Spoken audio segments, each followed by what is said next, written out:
My in-laws didn't know I was still on the line. What they said about my kids to each other made me cut them off forever. Quick reminder. Don't just watch, be part of the family. Subscribe and say hello from wherever you're watching, right here in the comments. I should have hung up. God, I should have just hung up that phone. But my thumb froze over the red button when I heard my mother-in-law Diane's voice shift from syrupy sweet to pure venom the second she thought I'd disconnected. Thank God she's finally off the line, Diane hissed. Ronald, did you see how dark those kids are getting? Spending all that time outside like little street urchins. My blood turned to ice. I was sitting in my Honda Accord outside Target, my 6-year-old twins Amara and Malik asleep in their car seats behind me, completely unaware that their grandmother was tearing them apart. Ronald, my father-in-law, chuckled. Well, you know Keisha never learned proper child-rearing. Not like our Eric deserved. I told him marrying her was a mistake. The phone trembled in my hand. We'd just spent the entire afternoon at their house for Malik's birthday celebration. Diane had hugged my babies, called them her precious angels, and posed for pictures with that plastic smile. I'd been married to Eric for 8 years, together for 10. I thought we'd moved past the tension, the little microaggressions I'd swallowed to keep peace. Those children need structure, Diane continued. Discipline. But what can you expect when their mother barely finished community college? My chest tightened. I had my master's degree in education. I taught high school English. But facts never mattered to Diane. Only her narrative where I was never good enough for her precious son. I pressed record. 20 minutes earlier, everything had seemed perfect. Diane's house in Buckhead smelled like vanilla cake and fresh flowers. She'd decorated with Malik's favorite superhero theme, Black Panther everywhere. Only the best for my grandson, she'd cooed, kissing his forehead while I arranged presents on the table. Eric had been in the kitchen with Ronald, talking about the promotion he'd just gotten at the engineering firm. Through the archway I'd watched my husband laugh with his father, their matching dimples identical. Pride swelled in my chest. We'd worked so hard to get here. Eric, from his corporate success to me building my career while raising twins. His parents' initial coldness when we'd started dating had softened. Or so I'd believed. Keisha, honey, come take pictures. Diane had called, her arm around Amara. My daughter's cornrows were freshly done, beads clicking as she moved. She looked beautiful. Diane's fingers had touched one of the braids almost experimentally. So ethnic, she'd murmured but smiled when I looked at her. I'd ignored the comment. I always ignored the comments. After cake, after presents, after Malik had fallen asleep clutching his new toys, I'd called to thank them. Let me just tell Ronald goodbye, Diane had said. I'd heard a click, the sound of her putting me on hold, but my phone hadn't disconnected. Technology's weird glitch became my devastating truth. Now, sitting in that parking lot, their voices poured poison into my ears while my children dreamed innocently behind me. I'm worried about Amara especially, Diane's voice crackled through the speaker. She's becoming so aggressive. Talking back. That's Keisha's influence. You know how those women are. Loud. Confrontational. Ronald grunted agreement. Eric needs to take control. Be the man of his household. But Keisha's got him whipped. Last week he told me they were teaching the kids about some Black History project. I said, son, you're setting them up to be angry at the world. He didn't listen. The parking lot spun around me. Last week Eric and I had started a family history project tracing our ancestors. We'd been excited to teach Amara and Malik about resilience, legacy, triumph. My grandmother had escaped sharecropping in Mississippi. Eric's grandfather had been a Tuskegee airman. Beautiful stories of strength. But to Ronald and Diane, it was teaching our children to be angry. She's probably filling their heads with all that racism nonsense, Diane continued. Creating problems where there aren't any. Those kids wouldn't know they were different if Keisha didn't keep pointing it out. My hand pressed against my mouth, choking back a sob. Different. My babies were different to them. Not their grandchildren. Different. Remember when Eric brought her home? Ronald's voice turned wistful. I told him then, there are plenty of nice girls at the country club.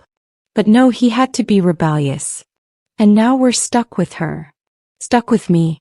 The woman who'd loved their son unconditionally, who'd given them grandchildren, who'd tried so desperately to bridge every gap. At least Eric is finally seeing sense, Diane said, and my entire world tilted. He called me Tuesday, said he's exhausted. Said Keisha's too sensitive about everything, makes mountains out of molehills. Said maybe I was right about couples counseling to fix her attitude. My vision blurred. Tuesday. 3 days ago. Eric had kissed me goodbye that morning, told me he loved me. Then he'd called his mother to complain about me? To agree I needed fixing? I told him therapy's good, Diane continued. Get a professional to tell her she's being paranoid. All those times she's claimed I've been microaggressing. Such a ridiculous word. Maybe a therapist can explain she's the problem. The microaggressions she'd been denying for years suddenly had a witness. Her own son, my husband, validating her behavior behind my back. Did he mention the college fund? Ronald asked. My ears perked up. What college fund? He's hesitant, Diane admitted. But I told him, Ronald and I will contribute $50,000 to each child's education, but only if they're raised properly. Keisha's influence needs to be minimized. Maybe boarding school when they're older. Somewhere that teaches proper values. I nearly dropped my phone. They were trying to buy my children away from me. Offering money to send them away, to erase my influence, to mold them into acceptable versions. Eric is considering it, Diane said. He sees how tired he is, working and then coming home to her drama. I drove home in silence, my mind constructing and deconstructing reality. Every conversation with Eric re-examined. Every smile from Diane reframed as a lie. My hands gripped the steering wheel until my knuckles ached. The twins stayed asleep, mercy in their oblivion. When I pulled into our driveway in Stone Mountain, Eric's BMW already occupied his spot. He'd left his parents' house before us, said he had emails to answer. The 2-story house we'd bought together 3 years ago suddenly felt like enemy territory. Our dream home now a battlefield. I unbuckled Amara first, her small body warm against my chest as I carried her inside. Then Malik, heavier, his face peaceful. I tucked them both into their beds, kissed their foreheads and closed their bedroom doors. Whatever happened next, they wouldn't witness it. Eric sat in the living room, laptop open on the coffee table, glasses perched on his nose. He looked up when I entered, smiling. Hey baby. Kids knocked out. His voice was warm, familiar, the voice I'd fallen in love with at Clark Atlanta University 12 years ago. We need to talk, I said quietly. His smile faltered. What's wrong? I pulled out my phone, the recording ready. My finger hovered over play. This moment would detonate our marriage, I knew. But the alternative, pretending I hadn't heard, swallowing this poison, would destroy me slowly instead. I need you to listen to something, I said. And then I need you to explain why you betrayed me to the people who hate me. I hit play. Diane's voice filled our living room, each word a grenade. Eric's face transformed as he listened. Confusion, then recognition, then horror. His skin paled beneath its brown undertones. When Ronald's voice joined in, Eric's hand moved to his mouth. Keisha, he started. Shut up, I said, my voice shaking but firm. Listen to all of it. We sat in brutal silence as his parents destroyed me, destroyed our children, destroyed every illusion I'd built about this family. When Diane mentioned the Tuesday phone call, Eric flinched visibly. When she revealed the college fund scheme, boarding school minimizing my influence, he stood abruptly, pacing. The recording ended. Silence crashed over us like a wave. "Baby, you have to understand," Eric began. "Do not call me baby right now." My voice cracked. "You called your mother. You told her I was too sensitive. You discussed couples therapy to fix me while agreeing with her racism." "I didn't. It wasn't like that." His hands spread defensively. "I was venting. I had a bad day and yes, I called her. I was frustrated because we'd argued that morning about what, Eric? About me asking your mother not to touch Amora's hair without permission? About me requesting she stop buying the twins' toys with only white characters? Those mountains out of molehills." He couldn't meet my eyes. "I didn't think she'd. I never agreed with the racist stuff, Keisha. Never. But you didn't defend me either." "How long?" I demanded. "How long have you been talking to them about me behind my back?" Eric collapsed onto the couch, head in his hands. "It's not what you think. It's exactly what I think. Your mother just revealed you're considering their blood money to ship our children to boarding school. To minimize my influence. Were you going to discuss this with me or just present it as a done deal?" "I never agreed to boarding school." His voice rose. "She brought it up, I said I'd think about it, but I meant no. I always meant no." "You should have said no then, Eric." To her face. "But you don't, do you? You never do." The words poured out, years of swallowed frustration. Every holiday, every birthday, every comment about my hair, my clothes, my parenting, my career, you stay silent. You tell me later, that's just how they are. Well, now I know how you are. He stood, approaching me with hands outstretched. "Keisha, please. I love you. I love our kids. Yes, I vented to my mother and that was wrong. But I don't believe any of that poison she was spewing. You know me. Do I?" I stepped back. The Eric I thought I knew would have defended his wife. Would have shut down his mother when she called our daughter aggressive for having confidence. Would have celebrated teaching our children their history instead of warning them it'll make them angry. I'd celebrate it. Then why didn't you tell your father that when he criticized it? Silence. Damning complete silence. "There's more you don't know," Eric said quietly, sinking back onto the couch. He looked defeated, older suddenly. "My parents. They didn't just disapprove of you. Before we got married, they threatened to cut me off financially. I still had student loans, remember? I was working that entry-level job, barely making it. My legs weakened. I sat across from him, maintaining distance. What? They offered to pay off my loans, $60,000, if I'd break up with you." His voice cracked. "They said they'd pay for a graduate degree, help with a house down payment, anything I wanted. But only if I left you." The room tilted. "When was this?" "Right after I proposed. Before you knew." He finally met my eyes. "I told them no. I chose you, Keisha. I chose us." They were furious, didn't speak to me for 6 months. Eventually they came around, or I thought they did. They started being civil, then nice, then involved with the pregnancy. But they never actually accepted me. I thought if I just kept the peace, if I didn't rock the boat, eventually they'd see who you really are. How amazing you are. Tears streamed down his face. I was naive. And by staying silent, by not confronting them every single time, I protected them and sacrificed you. I see that now. You should have told me about their bribe. I know. You should have cut them off then. I know. Instead, you spent 8 years making me the problem. making me think I was too sensitive when your parents were actively working against our marriage. I need space, I said, standing. I'm sleeping in the guest room. Keisha, please. No. The word came out sharp, final. I need to think. We'll talk tomorrow after I've processed this. That night I couldn't sleep. At 2 a.m. I crept downstairs to Eric's home office. His laptop sat on the desk, still unlocked from earlier. I shouldn't have snooped. But trust was already shattered. What remained to protect?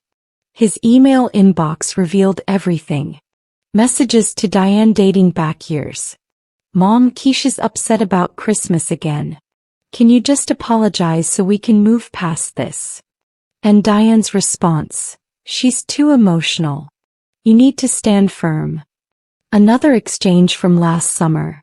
Keisha says she doesn't feel welcome at Sunday dinners. I think we should take a break from them. Diane's reply. You're letting her isolate you from family. This is classic manipulation, Eric. Don't fall for it. But the worst was from 4 months ago. An email chain titled The Future. Eric.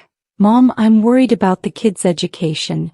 Keisha wants them in the public school arts program, but you mentioned that private academy. Diane. Brookhaven Prep is excellent. Very selective. The right environment to ensure proper development. Your father and I would be happy to cover tuition. It's an investment in their future. Away from certain influences. Eric. I don't know. Keisha would never agree. Diane. Then don't ask permission, sweetheart. You're their father. Make the executive decision. She'll adjust. I printed everything. Every email, every text thread I could access. By sunrise, I had a folder 2 inches thick documenting years of conspiracy. When Eric found me at the kitchen table surrounded by papers, his face crumbled. You went through my computer. You went through our marriage with a secret agenda. I pushed the folder toward him. 4 months, Eric. You've been planning to unilaterally enroll our children in a school I never approved, funded by people who think I'm inferior. Were you ever going to tell me? He picked up the printed emails, scanning them. I didn't go through with it. Yet. You didn't go through with it yet. I poured coffee with shaking hands. Let me ask you something. If I hadn't accidentally heard that recording, would you have eventually just informed me our kids were switching schools? Presented it as a done deal. No. I was conflicted. You were listening to your mother over your wife. I sipped the coffee, burning my tongue, welcoming the pain. It felt appropriate. Here's what's going to happen. You're going to call your parents today. You're going to tell them exactly what I heard, how I heard it, and that they're cut off from our family indefinitely. Keisha, they're my parents. They called your children too dark. They've been plotting against me for 8 years. They bribed you to leave me. They called our daughter aggressive for having confidence.